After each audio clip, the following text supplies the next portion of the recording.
Bonjour à tous et bienvenue sur notre chaîne YouTube, la chaîne de Ligne Droite. Je vous invite à vous abonner à cette chaîne, à aimer, à partager, à commenter ces vidéos. C'est très important pour notre référencement et c'est une manière de nous soutenir. Merci à vous tous. Mais avant d'accueillir Didier Lemaire, je me retourne vers François Bousquet qui vient de présenter sa chronique. Je rappelle, rédacteur en chef de la revue Éléments et directeur de la Nouvelle Librairie.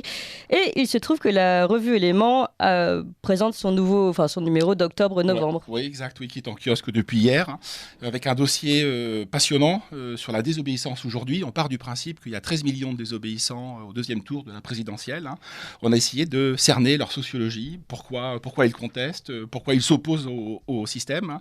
Et on a commandé pour la première fois un sondage exclusif à Jérôme Sainte-Marie, qui est un de nos meilleurs politologues, je crois, avec Jérôme Fourquet désormais, à son institut de sondage, Pauline Vox, avec un entretien avec Marine Le Pen. Et on a suivi François Ruffin, qui est dans une période de flottement au sein des Insoumis de la NUPES aujourd'hui, puisqu'il y a un énorme contraste entre les électeurs qui sont les siens dans la Somme et l'univers métropolitain, urbain, plutôt immigré, plutôt bobo, qui vote NUPES.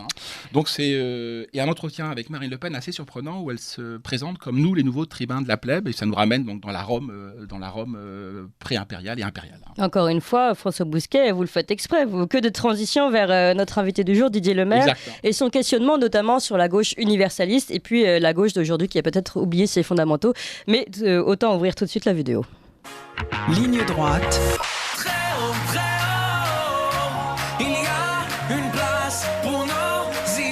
Vue de haut. Bonjour Didier Lemaire. Bonjour. Et merci beaucoup d'être avec nous. Je rappelle, vous êtes professeur de philosophie, vous avez enseigné à Trappes et vous avez publié depuis Trappes et depuis votre carrière de Trappes ce premier livre pour lequel vous êtes désormais connu, Lettres d'un hussard de la République, où vous dénonciez le clientélisme, l'oubli finalement, la montée de l'islamisme et tout cela accompagné par certains politiques et un certain manque en tout cas de volonté politique. Et finalement, aujourd'hui, vous revenez avec ce livre, Petite philosophie de la nation, édité chez Robert Laffont, qui est un petit peu la réponse du philosophe au hussard. Absolument, oui. Et vous venez, vous êtes interrogé en fait dans ce livre sur quelle avait été la faille, à quoi avait été confronté le hussard, et assez vite on comprend que ce qui a manqué, c'est l'esprit de nation, la nation qui n'est plus enseignée, la nation qui n'est plus reconnue également par les élèves. Et vous vous posez cette question en début de livre, pourquoi cette nation a été oubliée ? Alors vous faites le constat que la gauche, en premier, a abandonné cette nation, elle l'a abandonnée aux nationalistes. On va en reparler. Et puis que la gauche s'est elle-même finalement livrée à une conception, on va dire, éthique des droits de l'homme, avec les discriminations positives que l'on connaît. Alors finalement, ce livre cherche à redorer le blason de la nation, mais sans tomber dans le nationalisme. Alors c'est toutes les questions qu'on va vous poser. On va recommencer par le début. Qu'est-ce qu'une nation ? Pourquoi a-t-elle été oubliée ? Par qui elle a été abandonnée ? Je vais dire rapidement, mais vous allez nous le répéter.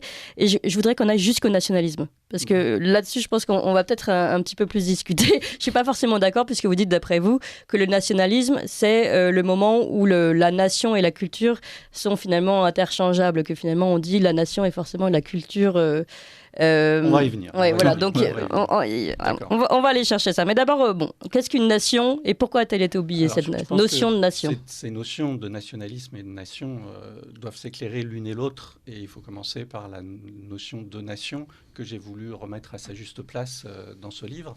Parce que moi-même, au départ, c'était une notion pour moi je me suis rendu compte assez vite qu'elle n'allait pas de soi du tout.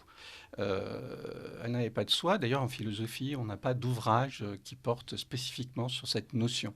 Donc, j'ai fait un travail philosophique aussi sur la notion. Je suis passé par Platon, par Marx. Par Locke. Et surtout, le cœur de mon ouvrage s'appuie sur l'anthropologie et la sociologie d'Durkheim et Marcel Mauss, qui a écrit un essai sur la nation, qui est, à mon sens, un ouvrage vraiment très important. Alors, qu'est-ce qu'une nation ?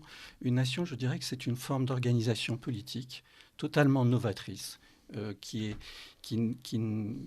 a pris naissance en Europe au XVIIIe siècle. Et cette forme d'organisation politique, elle repose sur la valorisation de l'individu. C'est-à-dire qu'une nation, c'est une communauté d'individus qui sont reconnus comme des êtres singuliers, c'est-à-dire des êtres indéfinissables. Ce n'est plus l'identité sociale qui confère des droits, Ce n'est plus l'identité sociale qui donne des privilèges, c'est véritablement une unité d'une communauté à partir de l'individualité. C'est totalement nouveau. Il y a une forme de transcendance. Vous insistez sur cette transcendance. On quitte l'individu pour rejoindre une unité commune. On ne le quitte jamais, puisque cette unité est fondée précisément sur la reconnaissance de l'individualité comme lieu, je dirais, de l'indéfinissable. Parce que la singularité, quand on dit un style singulier, une figure singulière, c'est précisément ce que l'on ne peut pas définir. Nous sommes tous, vous comme moi, des êtres absolument singuliers. Et c'est cela qui est reconnu par le pouvoir politique au moment où se crée la Révolution française, c'est-à-dire où est abolie une société dont les droits et les lois reposent sur des ordres sociaux étanches, séparés les uns des autres. Le clergé, le tiers-état, l'aristocratie. L'Assemblée nationale va faire fusionner ces trois ordres et donner une nouvelle dimension au peuple français qui devient à ce moment-là une nation. Sauf que, donc on est dans la définition, on va dire, assez abstraite. Si on arrive à nos temps présents, et cette notion de nation qui a été reconnue, utilisée par les Lumières jusqu'à la gauche universaliste du XXe siècle, et progressivement, et vous dites, depuis les années 80, c'est ça à peu près, il y a eu un abandon. Oui, alors la gauche mitterrandienne, Mitterrand n'a jamais été d'ailleurs authentiquement un homme de gauche. On connaît son passé aussi. Je pense qu'il y a eu une dérive à partir de Mitterrand, et qui d'ailleurs ne concerne pas que Mitterrand, qui concernera tous les chefs d'État jusqu'à aujourd'hui, une dérive de ce qu'on peut appeler la démocratie d'opinion, c'est-à-dire qu'il s'agit non plus de gouverner, c'est-à-dire de prévoir et de donner un sens à cette nation, une direction, mais au contraire de capter des suffrages et d'occuper, je dirais, les places politiques, ce qui n'est plus du tout le but de la politique. Et c'est aussi pour ça qu'il faut comprendre que notre État-nation, car il n'y a pas de nation sans État, cet État, au fond, devient un État bureaucratique, technocratique, qui sert ses propres intérêts, mais qui ne sert plus la nation. On l'a vu, Mitterrand est le premier qui va commencer à démanteler les services publics. Et il n'y a pas de nation sans service public, puisque la loi est le premier service public, la police et l'armée également, sans quoi il n'y a pas d'État-nation. Or, les services publics, les uns après les autres, dans le secteur de l'énergie, on le voit aujourd'hui, mais l'éducation nationale est un service public qui est sinistré. Enfin, c'est terrible. L'idéologie, aujourd'hui, rentre, elle n'y a pas sa place. Et même, je dirais que même la charte sur la laïcité n'avait pas sa place, je pense, pour moi, à l'école, parce qu'on demandait finalement d'adhérer à des opinions, des croyances, qui, à mon sens, ce n'est pas le rôle de l'école. La laïcité, elle est dans les actes. Les mathématiques, c'est une science laïque, c'est-à-dire qu'elle n'est pas de telle ou telle religion, elle n'est pas ni athée, ni quoi que ce soit d'autre. Donc, on a eu cette dérive, si vous voulez, idéologique, qui aujourd'hui est terrible. Votre livre, comme Clémence, moi je rajouterais même une dimension, je suis impressionné, parce que vous êtes professeur de philosophie, vous en avez les qualités pédagogiques, didactiques, parce que c'est des concepts parfois complexes, impressionné par votre connaissance de la philosophie des idées, de la philosophie politique, de l'histoire des idées. Mais néanmoins, question sur parce que c'est un livre qui porte en effet sur l'abandon par la gauche, en particulier la gauche universaliste, celle qui procède directement des Lumières, au profit d'une gauche indigéniste, wokiste, etc., du concept de nation et même de l'idée de nation. Mais c'est aussi un livre sur les pathologies du nationalisme. Est-ce que ces pathologies-là ne sont pas déjà inscrites dans le principe de la nation ? Je m'explique, tel que vous l'expliquez dans le livre, de manière très claire, je le dis, mais il me semble-t-il contestable, la nation, sous la Révolution, c'est la guerre à l'intérieur et la guerre à l'extérieur. Pour reprendre le mot de Mitterrand, c'est déjà le nationalisme, c'est la guerre. La nation, c'est déjà la guerre. C'est une interrogation. Et deuxième question, est-ce que vous n'occultez pas, à mon sens, si, tout ce qui fait l'antériorité d'un peuple, toute la dimension culturelle, toute la dimension identitaire. Et si vous le voulez bien sûr, moi je parlerai volontiers avec vous de cette question de l'identité. Et j'aimerais vous opposer la philosophie de Vincent Descombes sur les embarras de l'identité aux thèses que vous développez dans votre livre. Mais c'est dans un deuxième temps. Donc première question, vous faites une histoire un peu abstraite, me semble-t-il, de la nation. Je le redis, donc c'est la guerre à l'intérieur, en Vendée, à Lyon, etc., et la guerre à l'extérieur. Et deuxième question, quid de l'antériorité parce que, à vous lire, le peuple délibérant se constitue en tant que peuple démocratique, mais il existe, il ne sort pas d'un trou noir historique, rien ne sort de rien. Oui, alors je ne suis pas historien et je n'ai pas prétention à lire l'histoire, je n'ai pas les compétences pour cela.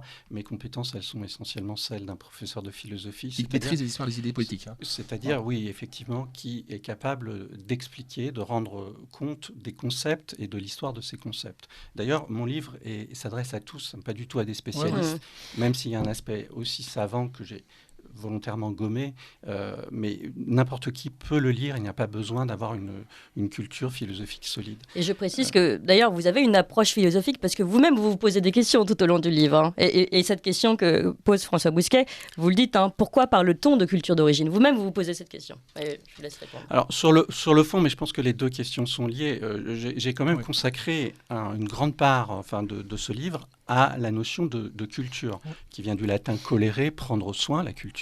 Et j'ai essayé de montrer que, justement, la culture ne peut pas être traitée en termes d'identité parce qu'elle est très difficile à définir, étant donné que la culture est en mouvement. La culture, c'est à la fois un héritage et des inventions. C'est-à-dire que nous sommes tous des héritiers d'une certaine culture qui est spécifique. La culture française n'est pas la culture germanique. Donc vous en convenez? Absolument, j'en conviens. Mais ce qui me pose une difficulté par rapport au nationalisme, c'est le fait de faire de cette culture la base de la communauté. Et en cela, le nationalisme est pour moi une réaction identitaire qui revient sur ce qu'est la nation, foncièrement. Donc là, je vous réponds, excusez-moi, je vous réponds uniquement sur le terrain des idées et pas sur le terrain de l'histoire parce que ce n'est pas le mien. Et d'ailleurs, j'ai même choisi de l'évacuer ou de le mettre en sourdine parce que même si j'ai commencé par la Révolution française, il ne s'agissait pas pour moi d'expliquer des circonstances, mais plutôt de penser des principes, y compris à la fin de l'ouvrage. Je pose quand même, je pense, une question qui n'a jamais été posée dans l'histoire des idées. Quelles sont les prémices de la pensée totalitaire? Et comment se fait-il que celle-ci, avant même que l'idéologie totalitaire soit cristallisée, comment cette pensée peut venir dans une société, justement, pétrie, parce que c'est la nôtre, de culture humaniste. Qu'est-ce que c'est que l'humanisme? Ça, je l'ai bien expliqué dans mon ouvrage. C'est une synthèse entre notre héritage grec, universaliste et rationaliste, qui ne connaît pas encore l'individu, même s'il y a des prémices avec Socrate, Homère, etc., des figures de l'individu. Les Grecs commencent à penser l'individu, mais ils ne savent pas encore très bien ce que c'est, ils n'en sont pas encore conscients.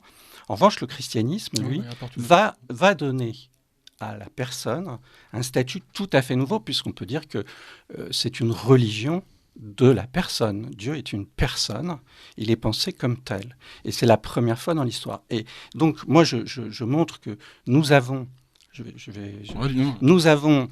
avec l'humanisme, une synthèse entre ces deux courants de pensée, sans cette synthèse, il n'y aurait pas eu de nation.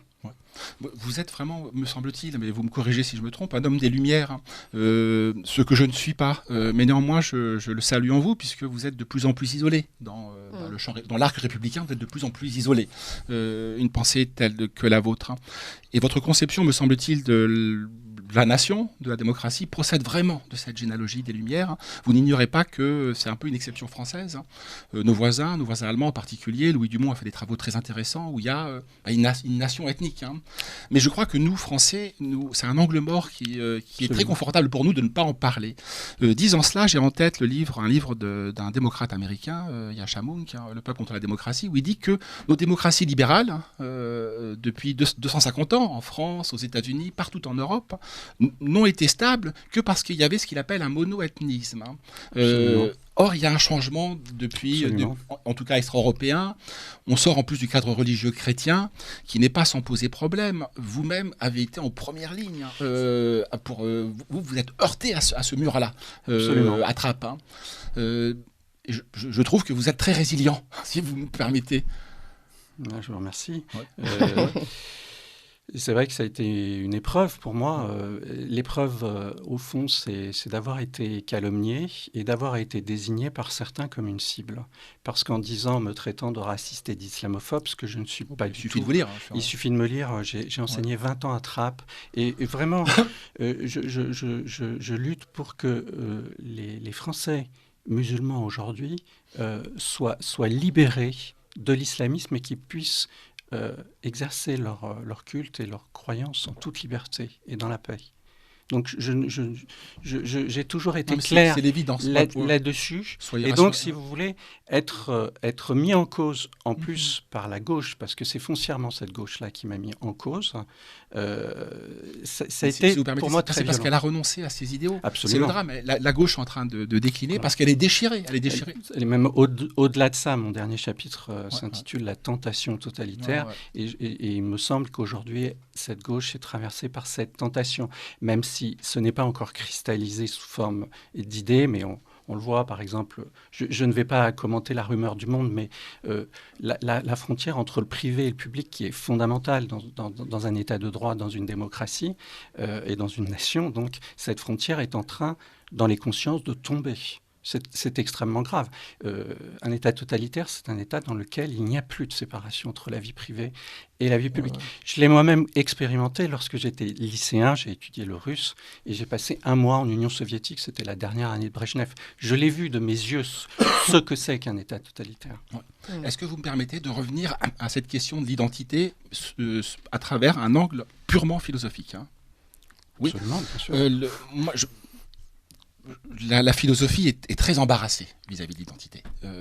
Parce qu'elle part du principe, je trouve, vous, mais d'autres, la plupart de nos philosophes, me semble-t-il, ont une conception assez molle de l'identité. C'est-à-dire qu'elle est changeante, fluctuante, évolutive, qu'elle interagit en permanence avec son environnement, qu'elle fait défaut de stabilité.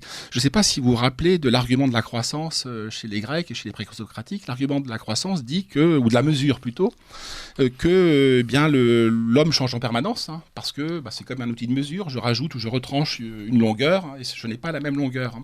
Élargie à l'homme, et c'est Épicharme qui est un poète et un philosophe présocratique, 6e, 5e siècle avant notre ère. Hein. Mais Épicharme avait fait également, et si je vous le dis, ce que je trouve que c'est très amusant, sa propre réfutation. Si l'homme n'est jamais le même, hein, ça n'est pas un homme. Hein. Et il raconte la chose suivante. Imaginons un jour un type qui se balade dans les rues d'Athènes, il y a 2500 ans, et puis qui voit une connaissance qui lui dit tiens mon gars, t'as pas de l'argent à me prêter. Et de fait, il lui prête de l'argent et il devient son créancier, puis il perd de vue le débiteur, et puis un jour dans les rues d'Athènes, il retombe sur le débiteur et il lui dit mon cher débiteur, tu me dois 500 francs quoi. Et le débiteur lui dit non, je te dois pas 500 francs puisque je ne suis pas le même homme qui t'a emprunté les 500 francs il y a une semaine, hein, je suis un autre homme. Hein. Que fait le créancier ? Le créancier, il le moleste. Hein. Sur quoi le débiteur le traîne au tribunal. Hein. Et le créancier, devant les juges, qui l'interroge, pourquoi l'avez-vous molesté ? Il me dit je ne reconnais pas cet homme, je ne suis plus le même homme que celui qui a molesté. Disant cela, est-ce que ça n'est pas le propre de l'homme, précisément, de changer ? Alors, à la différence des dieux immortels, hein. Nous naissons, nous vivons et nous mourrons. Les dieux immortels, eux, par définition, leur identité est fixe. Hein. La nôtre, elle est flottante. C'est ça les conditions de notre identité. Absolument, absolument. Je suis d'accord avec vous. Ouais. C'est-à-dire que chaque être, et y compris la nation, le peuple français, est un peuple, un être particulier. Nous ne sommes pas des êtres universaux. Nous sommes des êtres particuliers. Mais ce que je souligne dans mon ouvrage, c'est le caractère indéfinissable. C'est-à-dire que vous comme moi, nous sommes des êtres inachevés. C'est-à-dire que nous ne pouvons jamais dire, sauf peut-être quand nous sommes morts, comme le disait Sartre, je suis ceci. C'est-à-dire que mon être est ouvert, je peux toujours devenir autre, bien sûr, à partir d'un certain héritage, mais cela est le fait que nous sommes doués de penser. Oui, mais Didier Lemaire, ça veut dire que tout est insaisissable. Non, absolument pas. Non, d'ailleurs, je l'ai posé dans mon ouvrage, il y a une particularité des mœurs françaises qui repose sur des règles de civilité, par exemple, que je défends et que je soutiens. Et je ne dis pas que ces mœurs ne comptent pas. Au Ah non, contraire, non, je les vous le pose dites. comme essentielles, l'unité des mœurs. On ne peut pas faire une société où il y a 3000 mœurs différentes. Ouais. Ce n'est pas possible. Ce n'est pas possible. Et ce n'est pas souhaitable. Mais c'est tout l'enjeu qui se pose à nous. Alors je veux pas parce que vous avez été en première ligne, ce qui n'est pas mon cas. Donc c'est d'autant plus difficile pour vous. Et puis vous êtes exposé médiatiquement. Mais c'est quand même l'enjeu qui se pose à nous à Trappes, hein. C'est comment faire cohabiter des mœurs. Je ne veux pas dire qu'elles sont dans une relation d'hostilité, mais en tout cas qui sont différentes, hein. Oui, Il y a une difficulté. là, c'est la question de la ségrégation sociale. C'est-à-dire que, bon, moi, je suis très prosaïquement, je suis pour la fermeture du lycée de Trappes pour que nos élèves à Trappes puissent voir des Français un peu différents d'eux et de façon à ce qu'ils puissent s'ouvrir à d'autres façons de vivre et de penser. Oui, mais alors c'est aussi toute la question qui se pose à travers finalement votre on va dire, déni de l'origine culturelle pour un Français, puisque finalement vous dites l'origine n'a pas forcément d'importance, et en même temps on se rend bien compte que pour la solution pour Trappes, ce serait de prendre ces élèves de Trappes islamisés, etc., et de les mélanger dans un terreau différent et un peu plus généralement plus français. Donc finalement, vous-même, vous proposez comme solution que ces enfants qui subissent l'islamisme soient eux-mêmes remélangés avec d'autres Français, de terreau français, même si vous ne voulez pas le dire comme ça.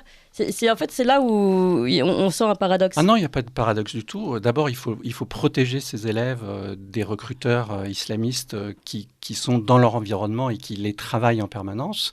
Et ensuite, il faut évidemment permettre à tous les étrangers qui sont en France ou aux immigrés de deuxième et troisième génération d'être des Français comme les autres, ce qui n'est pas le cas aujourd'hui.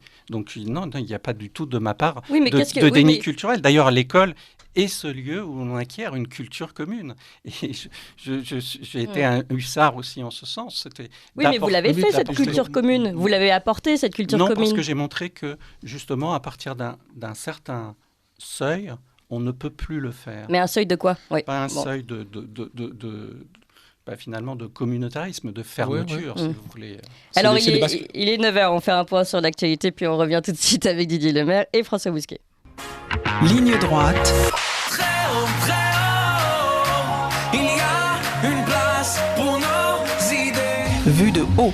Alors, nous sommes toujours avec notre invité Didier Lemaire qui nous présente son livre Petite philosophie de la nation aux éditions Robert Laffont. Je rappelle que Didier Lemaire, c'est le professeur de philosophie de Trappes qui avait dénoncé dans son livre Lettres d'un hussard de la République, qui avait dénoncé le communautarisme et aussi le clientélisme de certains politiques. Didier Lemaire, donc, qui revient avec cette petite philosophie de la nation. Nous sommes également avec François Bousquet, rédacteur en chef de la revue Éléments et directeur de la Nouvelle Librairie. Avant de laisser François Bousquet, je sens qu'il est en train de sortir les armes là contre Didier Lemaire. Non, avant de lui redonner la parole, je voudrais juste... Disputatio. Oui, évidemment.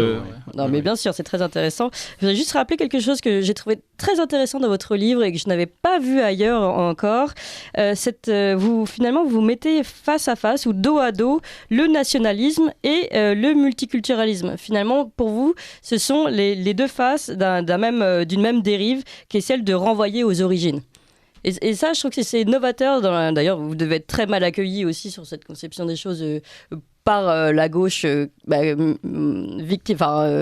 auteur de cette discrimination positive. Donc finalement, je sens que vous êtes mal accueilli un peu partout, là, Didier Lemaire. Oui, vous prenez des risques. Il s'agit, quand on est humaniste comme moi, il s'agit de se rapporter d'abord à des personnes. Et non pas à des êtres qui sont réduits à des appartenances à des communautés, à des groupes, n'étant plus que des exemplaires ou des échantillons même de ces groupes.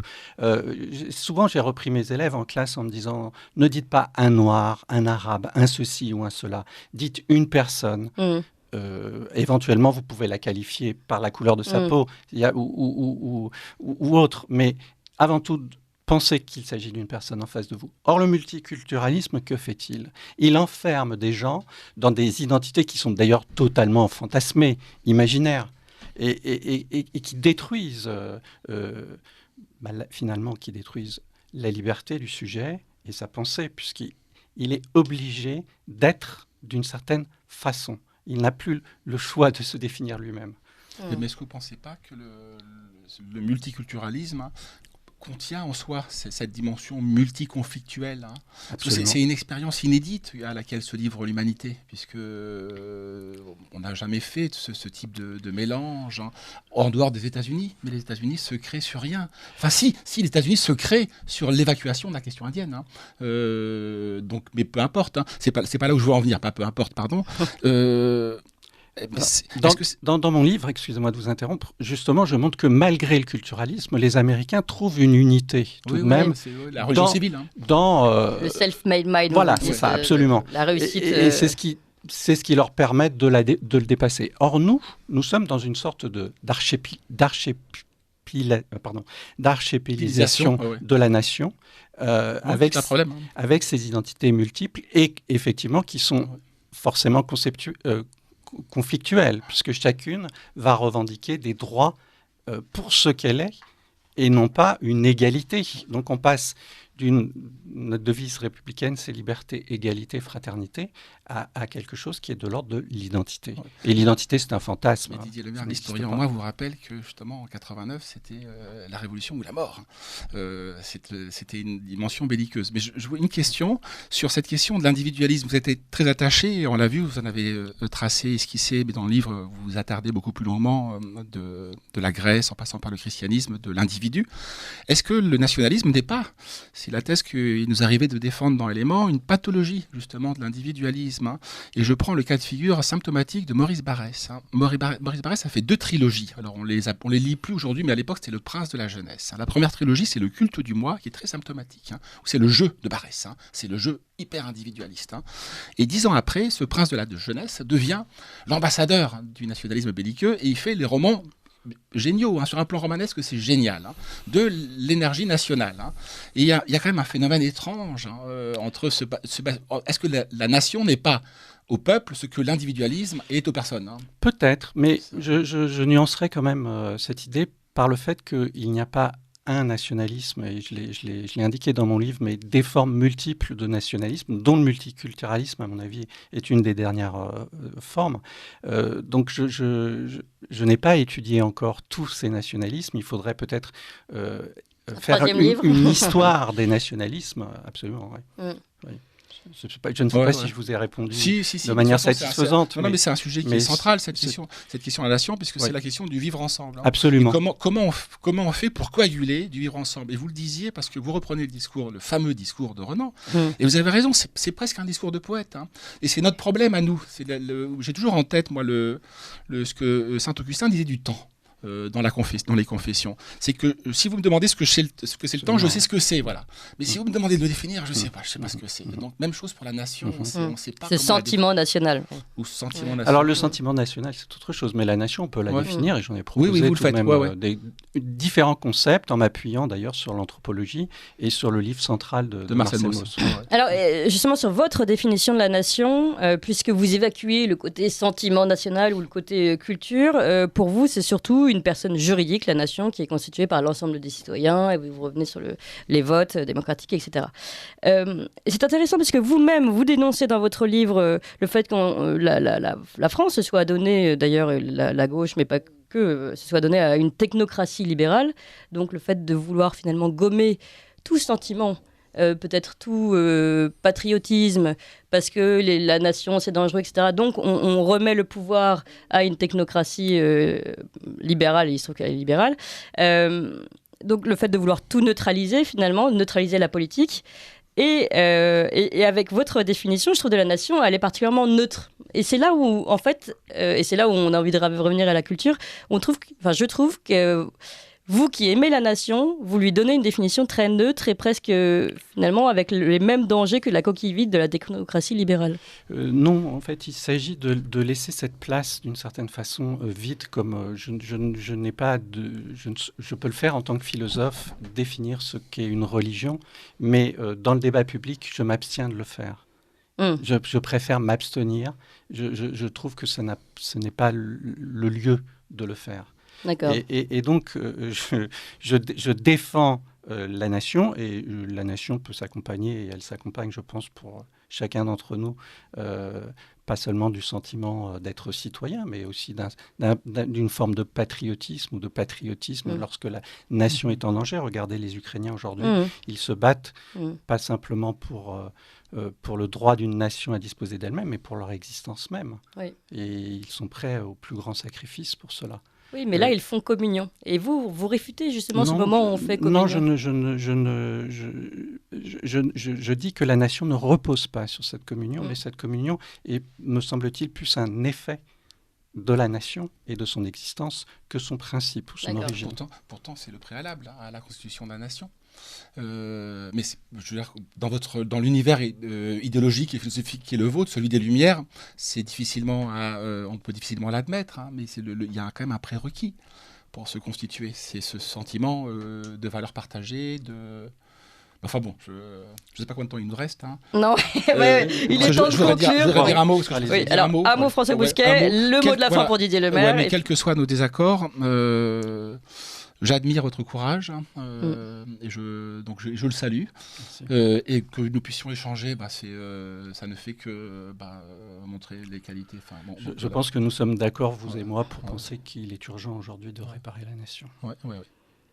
Oui, voilà, ce sera le mot de la fin de Didier Lemaire. En tout cas, un très beau livre, Petite philosophie de la nation, et puis une très belle réponse aussi, encore une fois, à ce que vous avez vécu, ce que vous avez dénoncé, et vous revenez avec cette réponse plus réfléchie du philosophe, que j'invite donc tous nos éditeurs à lire, Petite philosophie de la nation, aux éditions Robert Laffont. Merci encore Didier Lemaire d'être venu. Merci beaucoup de votre accueil. À bientôt, au revoir. Vous appréciez cette émission? Alors aidez Radio Courtoisie à en produire d'autres, en indépendance totale. Rendez-vous sur soutenir.radiocourtoisie.fr. Merci d'avance.